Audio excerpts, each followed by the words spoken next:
Yo, welcome my fellow DGens, it's your boy Hassan here, and today I'm going to be going over a couple NFT tips that will help you survive this bear market and maximize your profits in the bull market. Let's dive right in. The first tip I want to be going over is, I highly emphasize this, is do not be afraid to take profits. Especially in this bear market, you will be killed holding bags. Honestly, why would you want to be holding illiquid JPEGs at the end of the day?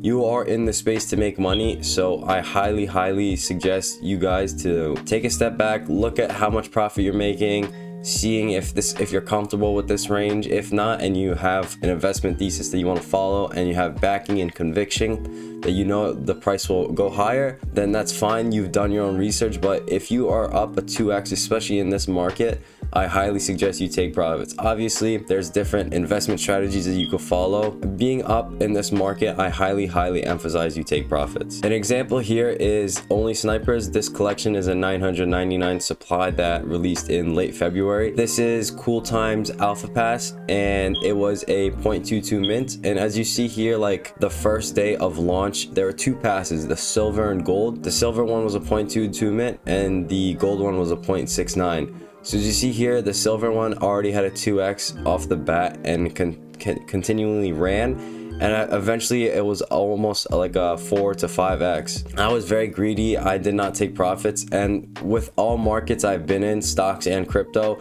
seeing how fast stuff move up and it'll eventually crash down even faster. So I highly suggest you guys take profits in any market condition, just because after all, you're in this market to make money and not just to bag hold and hold JPEGs. I understand that there's a lot of utility, but how much that they're giving you for like a $4,000 or $5,000 utility profit that you're making. Another collection was Funkles. As you see here, it's a 3,000 supply. They had a lot of like complications that happened, like their dev basically rugged them. That basically just postponed their launch multiple times.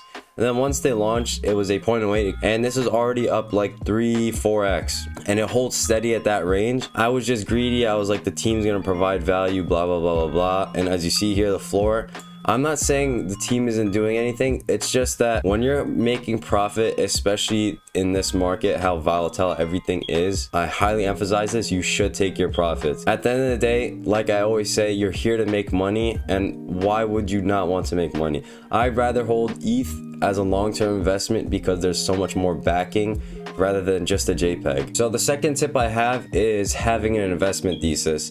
No matter the market you're in, for example, stocks, crypto, NFTs, real estate, you must have an investment thesis. For example, what your entry will be, how you'll exit, what you'll do with all the complications in between. So having an investment thesis will definitely help you strive in this market. One that I really like from AK is profit off hype and invest into discounted blue chips and repeat until satisfied. As you see here, it's very simple. Anyone could follow it, and it's just really easy. The bear markets that we have, all blue chips drop from 30 to 50%. And if you have enough ETH and you like collection, you could just scoop it up off the floor or find a rare one if you like. Obviously, with blue chips, rares are desired, so people will pay a premium for them. This investment thesis is very simple, easy to follow, and I highly suggest you guys go with this. So the third tip I have is following a profit calculator with NFTs. So as you see here, there's multiple different sites you can follow, but I just looked one up on Google and I found this. If you know, when you buy an NFT, gas fees and secondary fees are taken into consideration. So let's say something's listed up for 0.05 and you want to do a quick momentum flip, you'll probably pay like 0.08 to 0.1, considering how many people are trying to get in and if you'll have to outgas them.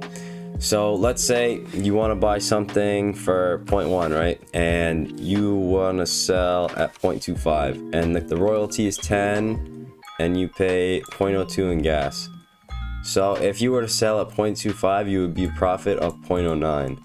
An example I have is I bought Blockchain Bandits at 0.3 and I sold it at 0.35, and I'm pretty sure the royalty was 7.5 and the gas was roughly like 0.01. So as you see here, this is the overall profit and loss that comes out, and it's just something you could play around with. Like, I personally don't use this, but now seeing it, I definitely would like to incorporate it with when I trade. Just using this to get a rough idea of how everything works, and I highly recommend you guys use this and check it out. I'll link it down in the description as well. So the next tip I have is to diversify and do not overinvest. As you know, there are multiple different asset classes that you could be invested in, and within NFTs there are multiple different criteria of projects. So for example, there's alpha passes, there's tools, there's profile picture projects, and blue chips land projects as well. So having that diversification in your portfolio will definitely help. For example, how strong land projects are, NFT Worlds is the best example.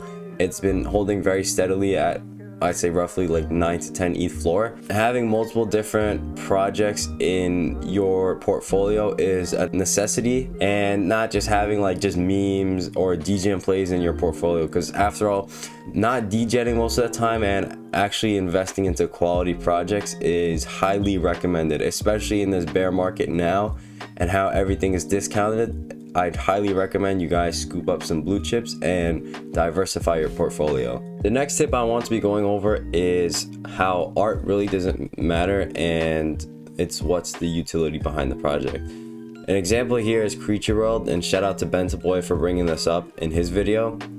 Like you can see the Creature World art, I mean, yeah, that's my reaction. But the utility behind it, and the artist Danny Cole, I'm pretty sure he knows Gary Vee. I know that he's been providing a lot for the holders.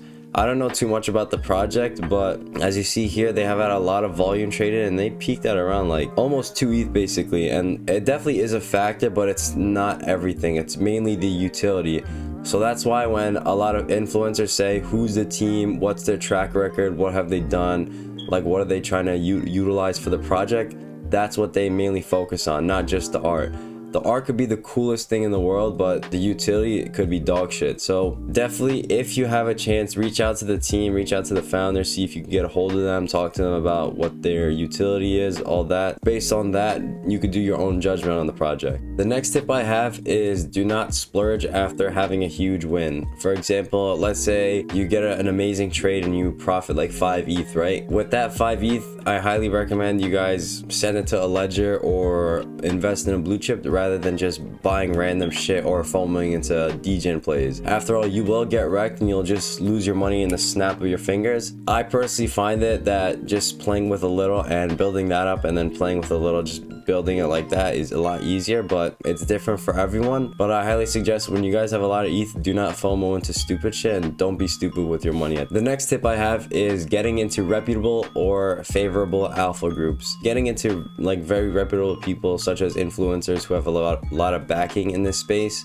like Amir Hussein, Kosher, Brett, Bento Boy, and there's multiple others. Those are just off the top of my head. Dante Walker as well. Getting into these guys' groups, like I know that their passes are very expensive. If you're willing to take that investment and you think that these guys are definitely going to do what they say they are, I highly recommend to get into their alpha groups if you can. A couple of groups that I personally like is AquaHQ. NFT Prada and his team of 2 developers run this project, and Prada is a really smart guy. Like, he knows what he's doing. All the calls he's had, like, knock on wood for that, but all the calls he's had have done really, really well. Like, especially for the group members, they've been profiting a lot from his calls. So this is another suggestion I say to you guys. The next group is Llamaverse. Like I said, I'm a Llama maxi. I've been heavily invested into llamas. Llama has integrated champs calls and Zooverse calls as well in the Discord, so we've had a plethora of alpha recently, and a lot of the llamas are very educated, and a lot of them are like some heavy hitters. Like, a lot of them got money. Being surrounded with that kind of network will definitely help you. You could really speak to anyone, especially the Alpha Council, just the team in general. They're all highly educated and they know what they're doing. So this is another recommendation of an alpha group. Last but not least is the best of them all, my personal family, OXH. These guys are fucking degens, and these guys are fucking brilliant. They are all really, really smart, very intelligent people, and they've been in this space for almost a year now, and the amount of knowledge they've gained and how they're sharing it with the group is honestly mind-blowing. These guys are by far, like I say, the most innovative of how they're doing this.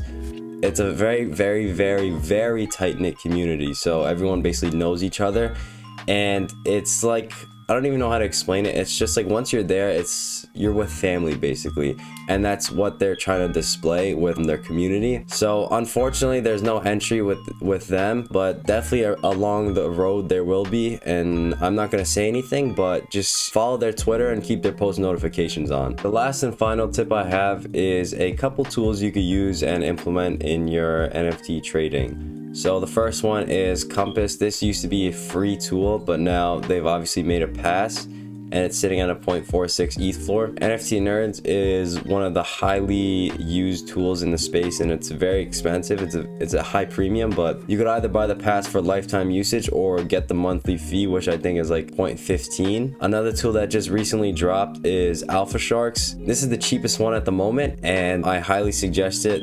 The UI it's really fucking cool. I'm being biased because I personally hold one from Llama, so shout out to the Llamas, but Alpha Sharks is another one that you can use. Another one that's like more so of a sniping tool is AquaHQ. I said this in the prior tip that they also have access to alpha as well, and they also partnered with Llamaverse, so maybe if Prado wants to ask Llama if they could have some sort of usage with Alpha Sharks, it could happen down the line. Another tool is Mobi. If you don't know Mobi, it's basically like showing upcoming mints and upcoming sales like live. And the last tool, which not many of you have heard of recently, is Parsec Finance. This is like a charting tool as well, and you see here, this is like their UI. You can see the chart, the sales, the amount of holders, and the holder map. This is a free and paid tool at the moment. You could access a free trial for 2 weeks, and what I've been doing, I've just been like continuously using different accounts, but like don't say anything, it's alpha between you and I. And these are just a couple tools. You could obviously pay a premium for like NFT Nerds or use something free like Parsec. I hope you guys enjoy the video. Please don't forget to leave a like, don't forget to subscribe, and leave a comment. I read and reply to all my comments, and I hope you have a wonderful day.